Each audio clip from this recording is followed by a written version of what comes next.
आज आपण आणखीन एक हेल्दी रेसिपी घेऊन आलेला आहोत। ही आपण ब्रेकफास्टमध्येही खाऊ शकतो आणि डिनरमध्येही खाऊ शकतो। तुम्हाला पाहिजे तेव्हा खाऊ शकतो। त्याच्यामध्ये सगळे हेल्दी पदार्थ आपण यूज केला आहे आणि कमी तेलाचा वापर केला आहे। बघा किती छान दिसतंय हे रेड ग्रीन, पुन्हा सॅलडही आहे त्याच्यामध्ये।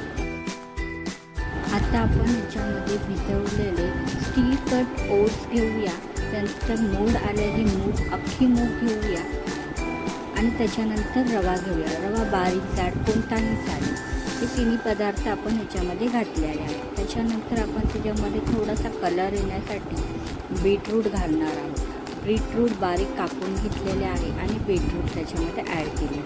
त्यानंतर बारीक चिरलेला लसूण घालत आहोत। लसूण घातल्यानंतर आपण त्याच्यामध्ये तिखटपणासाठी मिरची घालत आहोत। मिरची तुम्हाला पाहिजे तेवढी तुम्ही घालू शकता।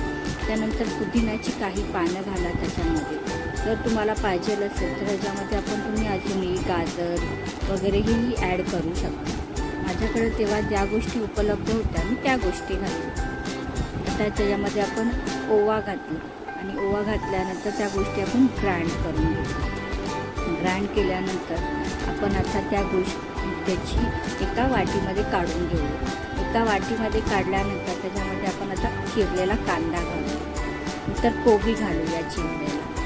त्याच्यानंतर त्याच्यामध्ये आपण थोडंसं बीट घालूया, टॅमॅटो घालूया, गाजर घालूया। हे घातल्यानंतर आपण आता ते थोडंसं मिक्स करून घेऊया, कारण की ते प्रत्येक गोष्ट मिक्स झाली पाहिजे। मग ते मस्तपैकी त्याचे आपण थेपले करू शकतो। मस्तपैकी मिक्स केलं, त्याच्यामध्ये आपण सगळं व्यवस्थित मिक्स झालं आहे। बघा किती बारीक वाटण झालं आहे। जास्त पातळही वाटण करायचं नाही आणि जाडही वाटण करायचं नाही आहे आपण ते। त्याच्यामध्ये आपण चवीनुसार मीठ घालू। मीठ घातल्यानंतर आपण व्यवस्थित ते हलवून घेऊ। आणखीन हेल्दी पदार्थ खाण्यासाठी माझ्या चॅनेलला सबस्क्राईब आणि लाईक करा। आता मस्तपैकी हे आपण मिक्स करून घेतलेला आहे। आता आपण विडाचा तवा घ्यायचा आहे आणि तो तवा थोडा गरम होऊ द्यायचा आहे। नंतर त्याच्यामध्ये तेल घालायचं आहे। तेल घातल्यावरती आपण ते चमच्याच्या साहाय्याने ते आपण मिश्रण आपण तव्यावर पसरून घ्यायचं। तर बघा किती कमी तेलात हे पटकन रेडी झालं।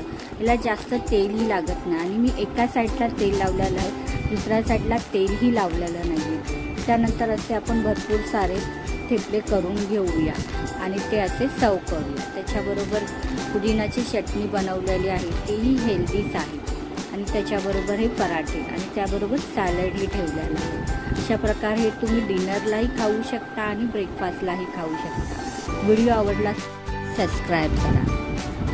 अशा नवनवीन रेसिपी, हेल्दी आणि टेस्टी रेसिपी अजूनही तुमच्यासमोर येतील। त्यासाठी तुम्ही माझा चॅनल पाहत राहा। नमस्ते।